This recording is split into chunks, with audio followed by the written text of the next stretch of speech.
And I'm going to introduce Melissa. So glad to be with you, Melissa. So glad to be here. Thank you, Alice. Yeah, you're welcome. So let me do a little quick introduction. Let's see what's um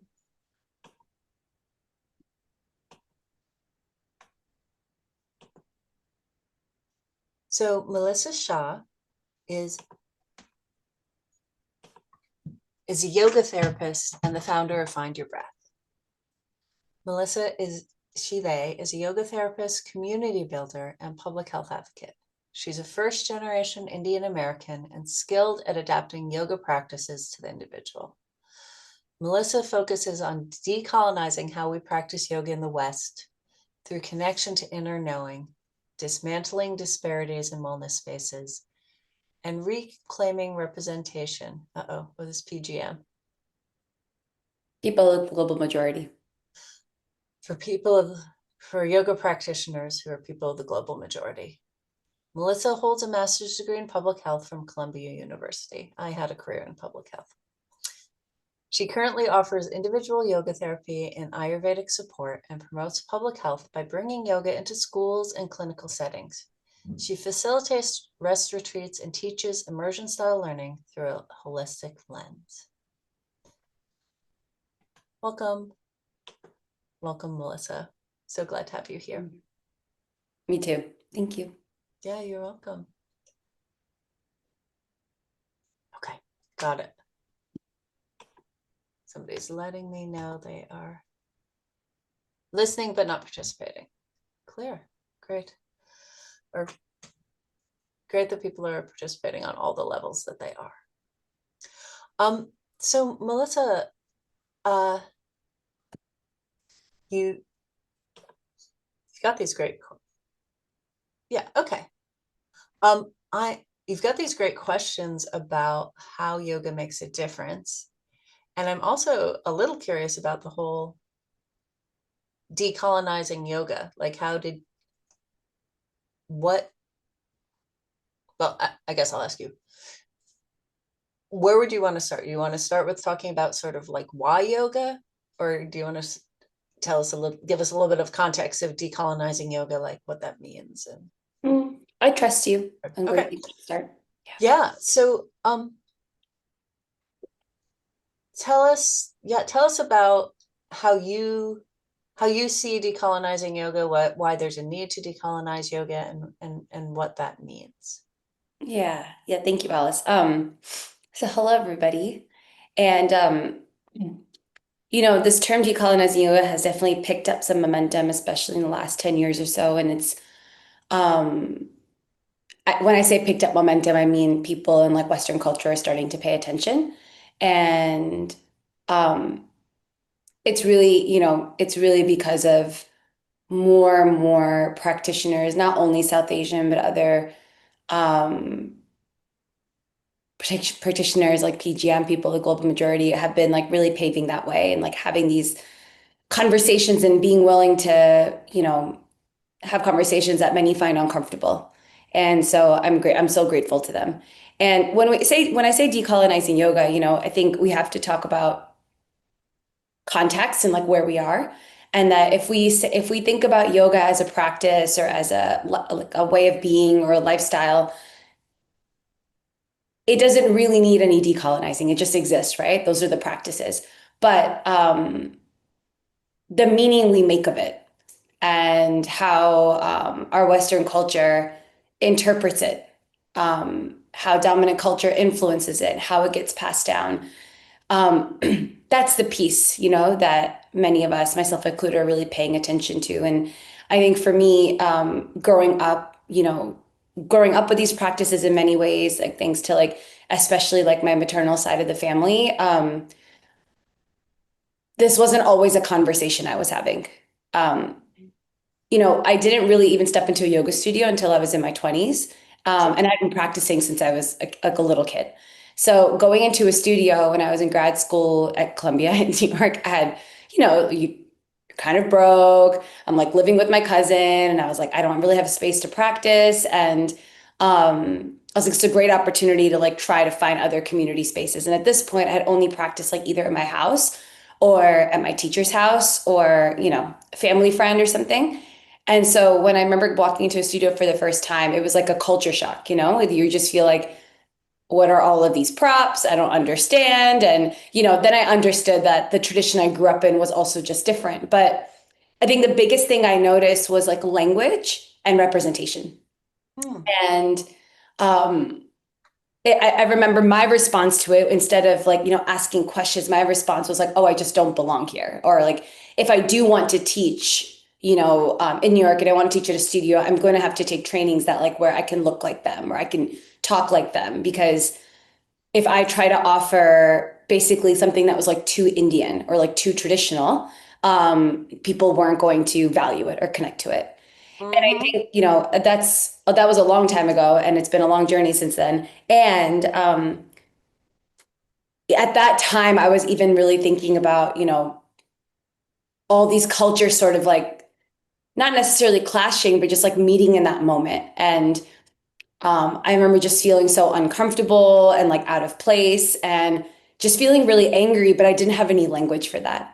And so now when I think about decolonizing yoga, there's really not only one way to consider this, but I think of it as not necessarily bringing yoga back to its roots, because yoga is really old. And when a lot of people say that, right? Even I've said that before, but when we say bringing back to its roots, like, what are we really talking about? Because it's thousands and thousands of years old. It's probably older than any of us really know that it is. It's just as far as people could trace back. And culture has changed a lot since then. Like the South Asian region has changed a lot since then. Colonization has happened since then. Um, Partition and um, religious extremism. Like there's so many things that are happening and have happened that have also changed how yoga has been passed down. So it's not only how Western culture is adapting it, there's also appropriation that's happened like within our own culture as well. So it's idea of decolonizing is for me like a few big things here is um, looking back and understanding how we got here and being willing to do that, and not only thinking of the individual and hoarding and taking for myself because I think it's good for me and that's the most important thing. But looking back and seeing as a culture, like how did we actually get here? How is yoga being passed down? What's missing? I think this is starting to shift, but I think a big piece around decolonizing is holding many things at once. And that's not just true in yoga, it's right. It's true in many disciplines. Um, how are we moving away from this idea of like the binary, yoga is only stretching or it's only movement. No, no, no, it's only meditation. No, no, no, it's only breathing. It's actually all of the things, and they're all tools to ultimately help us connect to who we really are. Hmm. So when we think of, that's one piece around decolonizing. And then the other piece, I think, for giving context is also for me thinking about what am I passing down? And I think that this is true in a lot of indigenous cultures, not just necessarily like Indian culture, but many, many cultures. Um, this idea of like a generational wisdom, so that those are a couple of things, like giving some context, but also some couple of pieces for me in my life right now that I'm really centering when I'm thinking about decolonizing, and not only thinking about, um, you know, how do we how do we bring yoga back to like it's like Indian roots per se? It's like, well, yoga existed long before like what we know as India to be right now. That doesn't change the fact that yes, like, many people in India practice yoga, but also like um even like the borders we have now, weren't the same then, and Weren't the same so 100 years ago. Yeah. not like 70 years ago, 80 years ago, So I think for me, a big part of it is thinking about this idea of like ancestor and training, and how are we like stewards versus like taking just like what we want and taking what, is only going to bring me peace. It's like, yes, like that's like the beginning. But this idea of decolonizing is like, we're actually, all of us have the capacity to hold many things at the same time. And we can emulate this in like even how we practice our yoga. So. Yeah. Um, there's so much in there. Mhm. Something that caught me very personally was you were saying that you went into this yoga studio in New York and you thought, if I am going to teach, if I'm going to teach in New York, I need to learn American Yeah. basically. And it makes me think of my father attended City College in the 50s, City College of New Oh, York, wow. 50s, yeah. Yeah. And everybody had to take diction classes Yeah. to get the immigrant out of their voice. Yeah. Even though City College was, I think it was majority Jewish in those days. Mm. And it was certainly majority immigrant and 100% New York. But my dad does not have the same voice as Bernie Sanders, right? Despite having a very similar biography, um, just because of those diction classes, right? Um, so that was a personal thing that I pulled from it. And then also I'm hearing that there's so many threads, right? There's so much complexity, Mm. and making room for complexity is actually a big part of the goal. Yeah. And also this idea of like being an ancestor in training and not just de-individualizing yoga. I think you didn't quite use that word, but you hit on that theme a couple times. Like yoga is not just for me and my own spiritual, mental, and physical growth. Like I think that that's kind of it's kind of the theme of a lot of my work, and the theme of Mhm. this series is like these tools are so great for us as individuals, and we can actually use them to change the world. So let me go to some of the questions you've got about, yeah, what's the significance and role of self-inquiry and discovery in building a more just world? Mm. It's like the question. The So, question. um, sorry about that. This idea of self-inquiry is like, again, I think in probably many spiritual traditions, but it's a really big practice in yoga. So when you were saying earlier, this idea of de-individualizing, like I totally agree. And your yoga practice, like it starts with you. It starts with like your inner landscape. So it's like totally a both and. One of my teachers will, he'll say like, he's like, yoga is not really a practice for, societal change or like social change. He's like, it's not a practice. It's not inherently a practice for that. It's not a practice for thinking about like social order or like, in other words, like, creating a just world or equitable world. And I used to really bump up against that because I was like, how can you say that? That's not true. Like we're all connected. And I think it took me many years to really, because to really understand like what he meant. And I think now like what's starting to like alchemize around that is like that is true. It is a practice that like starts with the self. It's not developed as a practice from the outside in, it's from the inside out. And what I'm kind of synthesizing around that and this idea of like inquiry or discovery is um, the work that we're kind of doing in here, right? If that's aligned, if we're like making our best efforts, what extends outward is almost like effortless. Like it's Mhm. just a way of being, And of course, like we're human beings. It's like we can't do that all the time, but it's like these glimpses, right? It's like it just like emanates from us, and you can feel that when you're around people who are in a moved, maybe not completely balanced, because no one's ever completely balanced, but moved.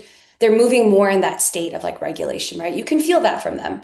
You can feel it in the way they're like connected to themselves, like the clarity in like which they're expressing themselves, the boundaries they may create or may like feel comfortable like taking down. But you can just feel, I think, like because like I think like my mom's a great example of this, that it's like you just gravitate towards those people, and you don't know why, and you maybe can't name it, but it's just a feeling. And so that's at least like very recently, as I was thinking about our interview, I was thinking about like what one of my teachers, what he always says. And I remember when I was living in Tennessee, and I'm from New York, so living in Tennessee was a huge change.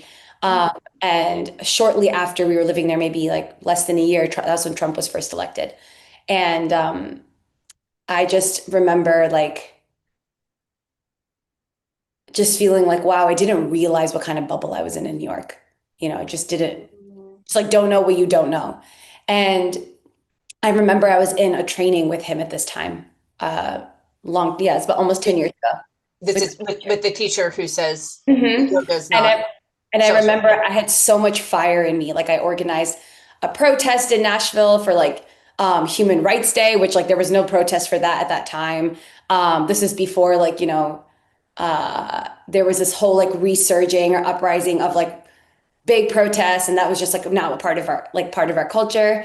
But it was like there was like a uprising of that at that time, right? And anyway, I had organized this protest, and I just was going to training like mad all the time. I there were very few people of color. There were even fewer South Asians.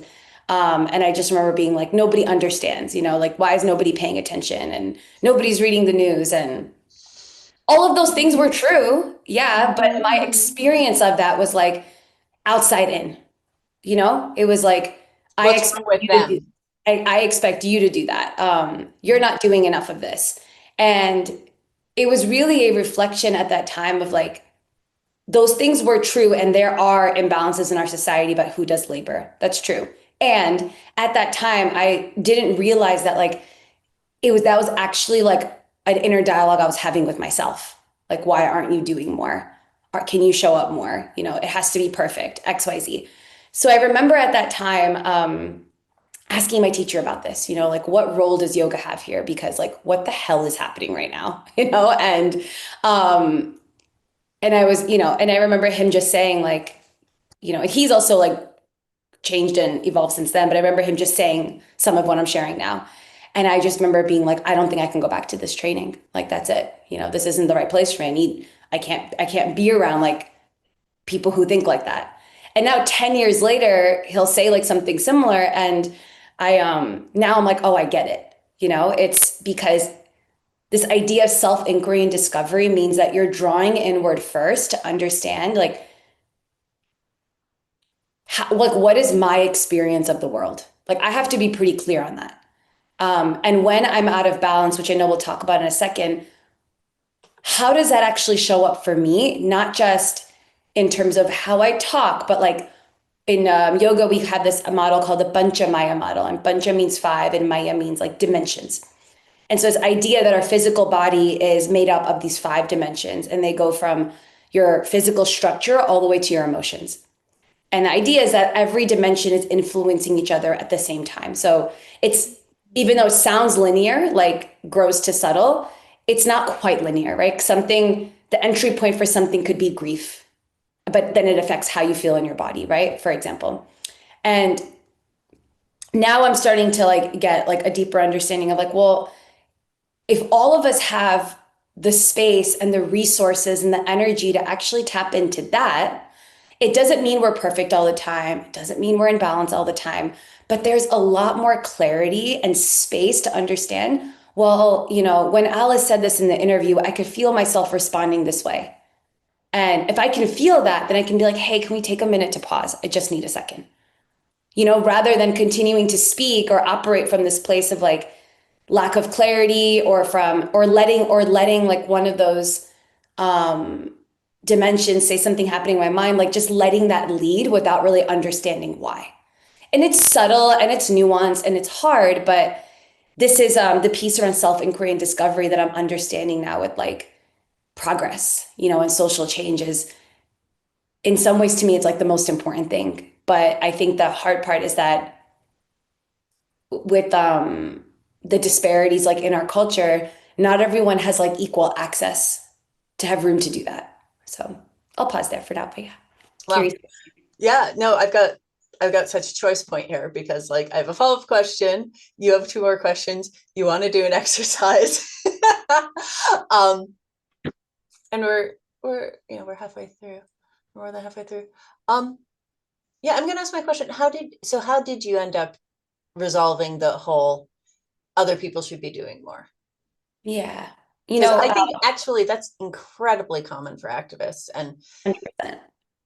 was a big part of my first phases of activism. And then, well, I had my own resolution, which partly involved reading sociology articles um, about, but and then also taking a 6 year break from activism and coming back with the Occupy movement, which was very strong. But how did, yeah, but people come to me with that a lot, right? Especially people who are in their first few years of activism are like, why isn't everybody doing this? How did you, like, Yeah. your yoga teacher didn't give you an answer, Yeah. and you're in a different place now. How did that get resolved? Yeah. I kind of did get an answer though, because I think what I got from my mom, my grandmother, like my teachers, is like this idea of dharma. And dharma is a word that gets a lot of really different kinds of interpretations. Um, I'll offer a couple that I've learned that have really connected for me. And it's one translation I don't think gets translated well into English in our culture, but it's like it means responsibility. And when we translate that into Western culture, we like when people hear responsibility, they're like they feel bogged down, right? They feel obligated, they feel heavy. But in South Asian culture, I'll say like in the Indian culture, like I grew up in this idea of dharma and responsibility spiritually. Um, it actually provides a lot of freedom for me, where I'm like, oh, actually, like in this lifetime my main role is to come into alignment with what my dharma is. That's actually everyone's role. That's all anyone, that's like what I encourage everyone I work with, like slowly nudging them in that direction, right? Is what is aligned, like we were talking about, like even when you're, way you were describing the summit, is like what's aligned action for you, not for the person next to you, not for the other 15 people or 20 people like in this meeting right now, like your aligned action. And I think that that's a really hard thing to consider, but it's actually brought me a lot of freedom because it's allowed me to, I still criticize, I still judge people, it still happens, definitely. I judge myself for sure. And it's not always seeing that as like, you're out of bounds, like you shouldn't be doing that. It's actually like, take that, get curious on what needs are not getting met right now? And where might you be overextending? Where might you be overextending in a path that's actually not yours to do? You're taking Mm, action that's actually not yours. And oftentimes, like I find that for me, that's how I end up getting into this space of like resentment. I'm way past my capacity. I'm tired. I don't understand like why I took on more than I should. And some of that is like patterns that many of us have because we're like socialized by this, our culture.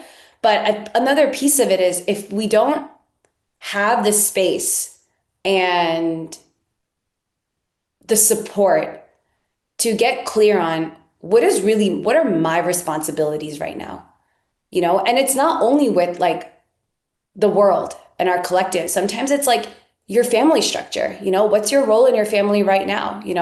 There might be a million things happening in the world, and there are right now that need our attention. And the most present thing is like you have to you're caring for your parent, or you need to care for your partner or a child. And I think that in Indian culture, that's actually really respected.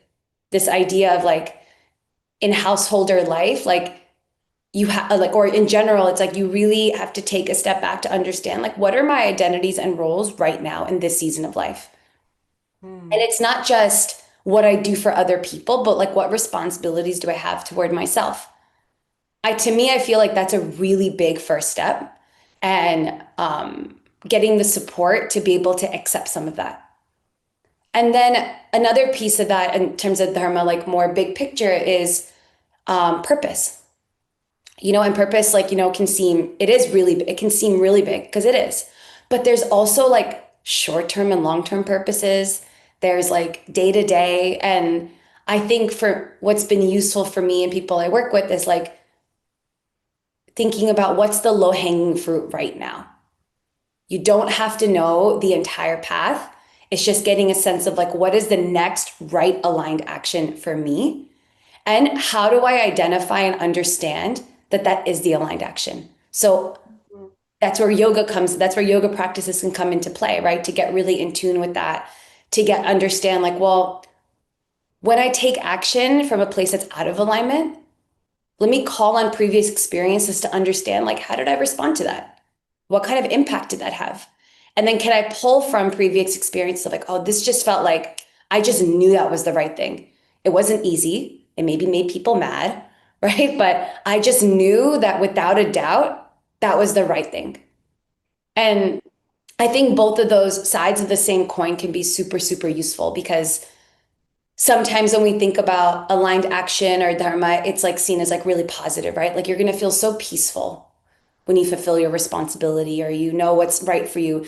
It's just going to feel like so easy and like peachy and there's going to be rainbows everywhere, but it's just not true. It's just, it could be, but that the reality is actually that this attachment in our culture to like feeling good and chasing that feeling actually can be a huge distraction from this true idea of dharma, and Mhm. like alignment. And they're often conflated. And it's like, again, it's like the decolonizing is like you're holding all the things. You can you make a choice and it's so clear to you. There's like no doubt in your mind, but it causes a lot of upheaval. It causes a lot of suffering for you or for maybe people around you, but there's a peace that's under all of that that just carries you forward. And I think like supporting people and like learning how to like digest those experiences and like pull the residue that's going to be really useful to move forward, I think that can be really, really helpful. Yeah. Okay. So here's what we're gonna do. I'm gonna give a reflection of the very last thing you said about feeling good versus meeting your dharma. I'm gonna read the comment in the chat, and then I'm gonna have you go to the practice that you're gonna lead us in. So we'll miss some great questions, but we'll have a practice. So yeah,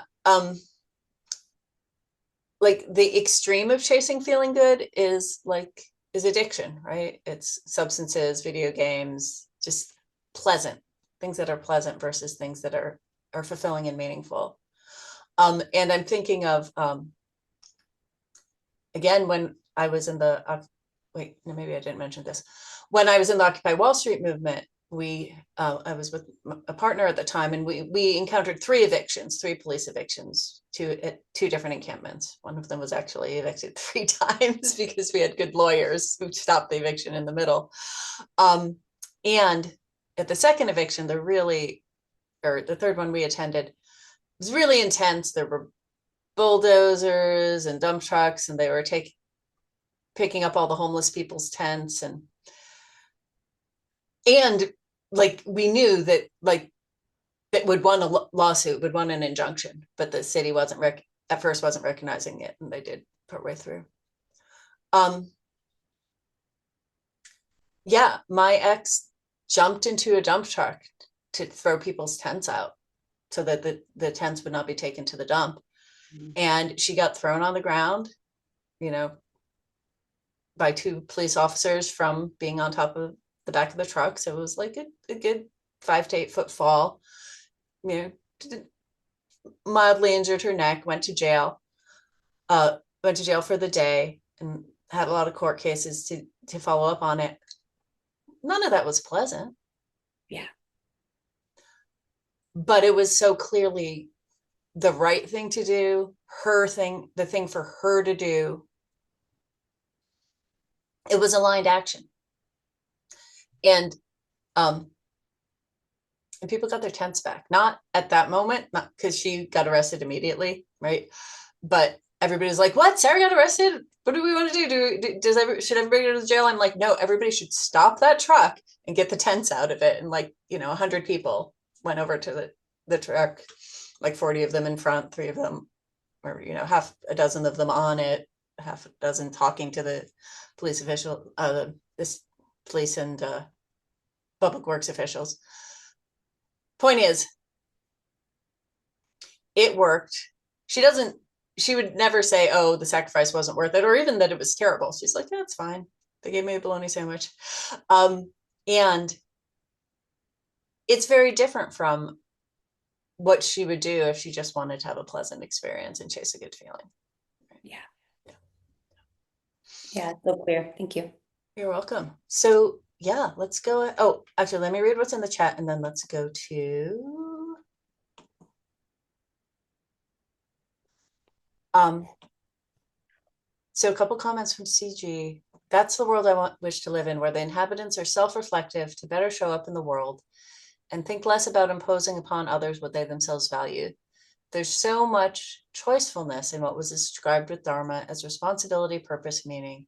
Is it alignment between my actions and deep needs? I feel like we covered that. It's like thinking harmony and peace means absence of disagreements, when perhaps it's more about understanding and acceptance. Yeah, yeah.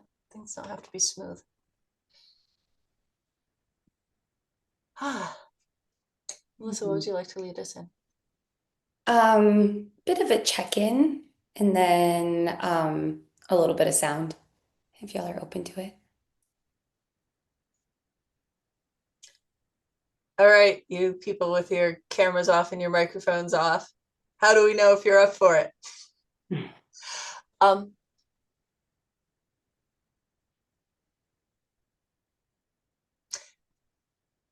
See, we got a thumbs up from CG.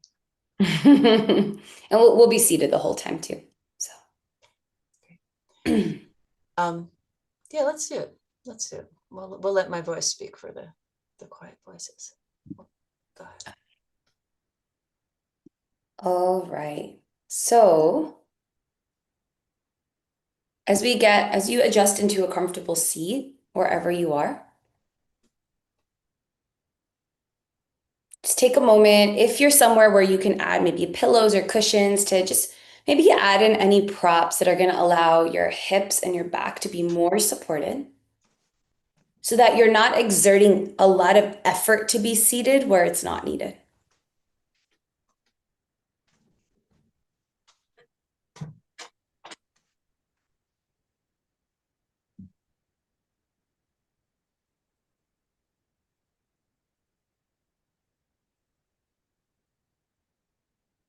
So there's this saying in the Yoga Sutras, which is a foundational text that we often study yoga from.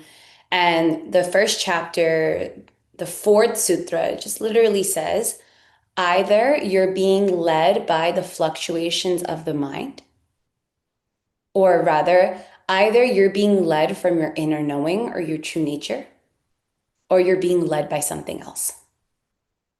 And that comes very, very early in the sutras after Sri Patanjali, who composed the Yoga Sutras, talks about what does it mean to be in a state of yoga? It's not blissed out. It's not emptying your mind.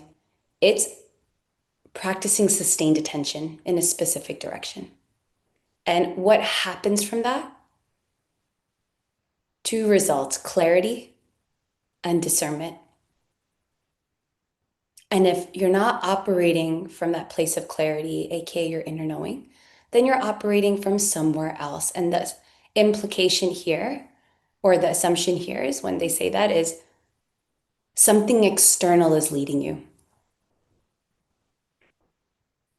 So I'm going to invite you to take a moment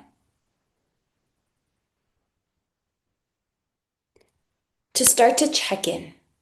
And we'll go from the external to the internal. I'm going to invite you to check in with the physical body right now. So think like your muscles, your bones. Think about how you're sitting, how your weight's being distributed, and just notice what needs to be noticed right now about the physical body.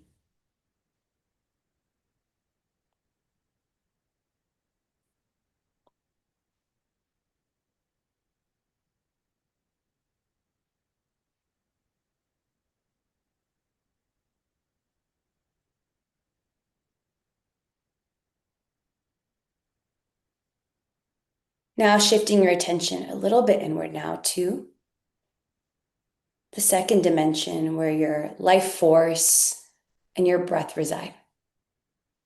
So here you can explore the quality of your breathing, maybe your energy level,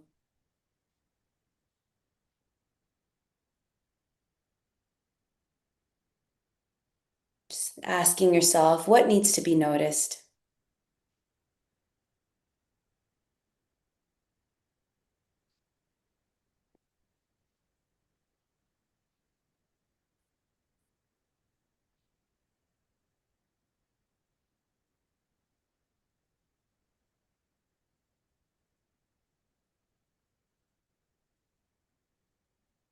Now, drawing the attention a bit further in to a third dimension where the state of the mind resides.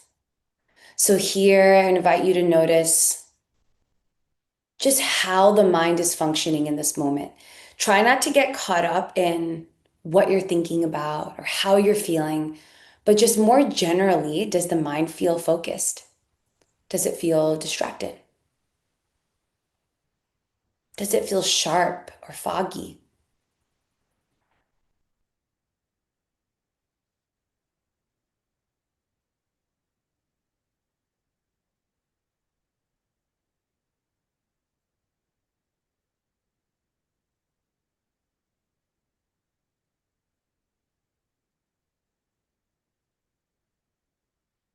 Bringing the awareness a bit further in now to our fourth dimension, where our patterning and perceptions reside. When we're talking about self inquiry, someone shared this idea of being self reflective. This is the dimension we're often working with because it's where our self talk is, how we see ourselves, how we see the world, identities we hold, and just try to get a sense right now of what kind of dialogue is happening within you right now, if anything.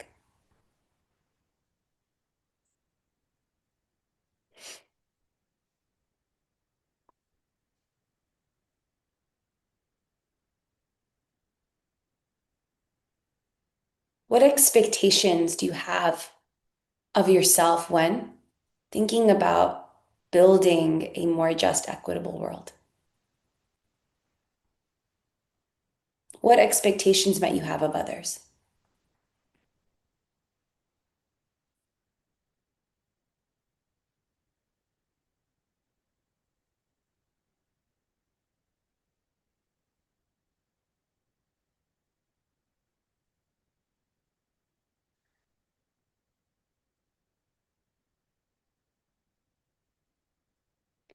And then I'll invite you to explore the last dimension,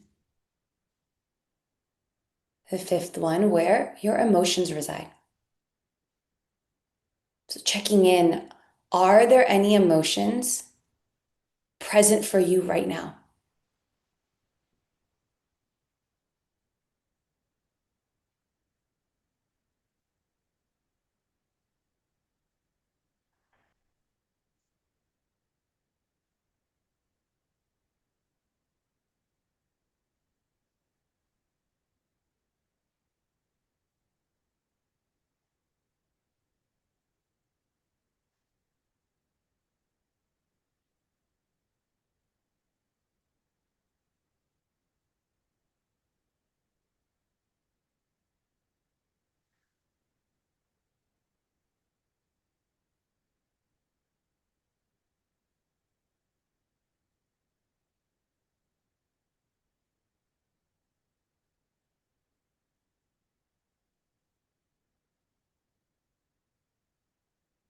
And I invite you to visualize a beautiful golden light that resides in the center of your chest. A beautiful golden light that resides in the center of your chest. If it's helpful, you can place a hand there.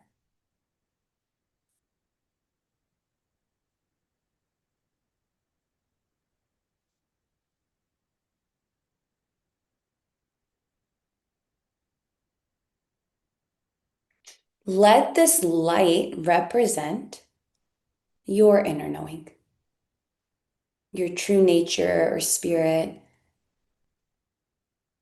this place inside you that is eternal. It doesn't fluctuate, it's constant, it is always there.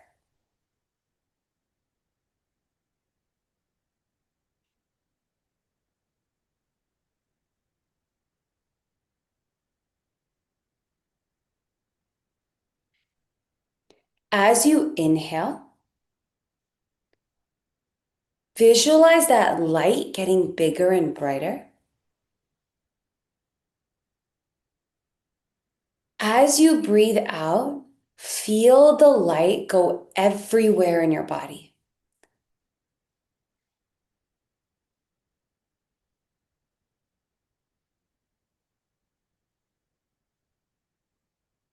So when you breathe in, the golden light gets bigger, it gets brighter.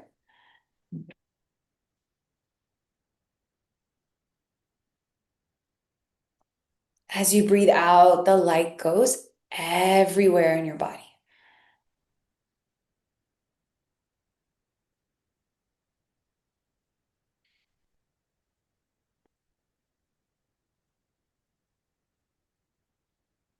If you'd like to explore including some sound here, the next time you breathe out and the light spreads, I invite you to try chanting mm.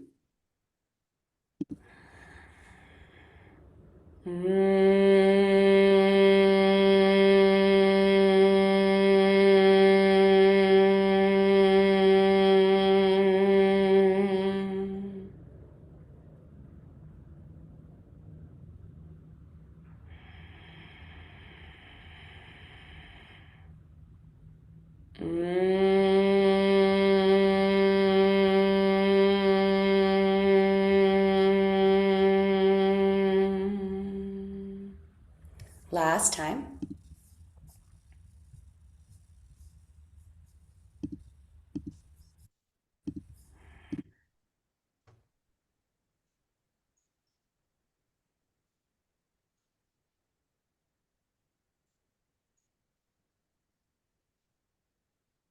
And then feel your breath relax and just take a few moments to be with whatever is present with for you after that practice. Whether it's on the physical dimension, your breathing, the mind, perception, whatever's there. And I'll just offer a closing chant. Om Asato Ma Sadgamaya.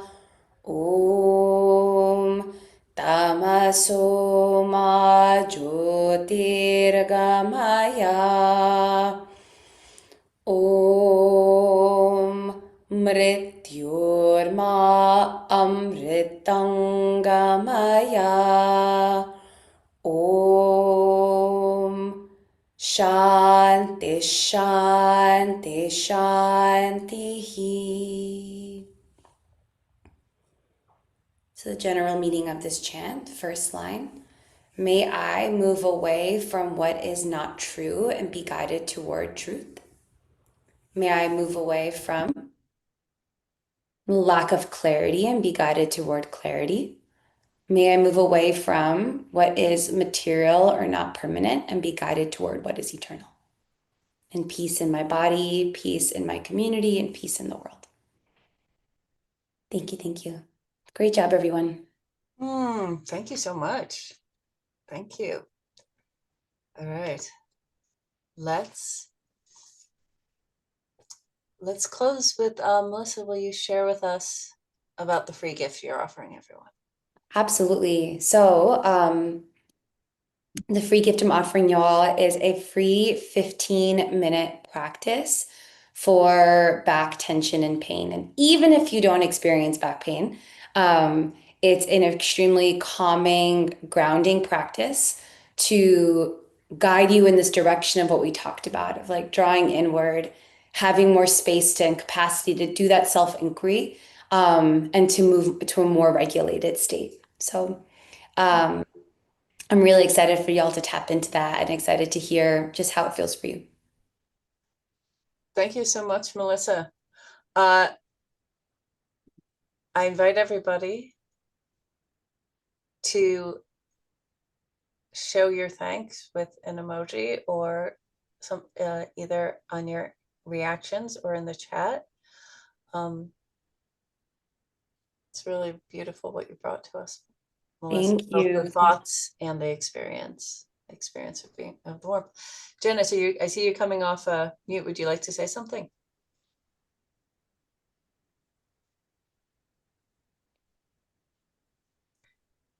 Got a thank you in the chat from Trisha. Janice, you came on video and off mute. Did you want to say anything? Or was that a mistake? Got a heart from I CG. just thank you very much. I'm having a hard time with the uh, controls. I enjoyed this very much. Thank you. Thanks, Janice. And we also have from Lily in the chat. Where did it just go? So heart opening, calmness radiates. And CG, thank you for that centering practice. Mm. Thank you, Melissa. Thank you for, as I say, thank you for the practice. Thank you for your wisdom, and thank you for what you're doing in the world. Thank you. And I really appreciate your reflections. It kind of helped digest some stuff for me too.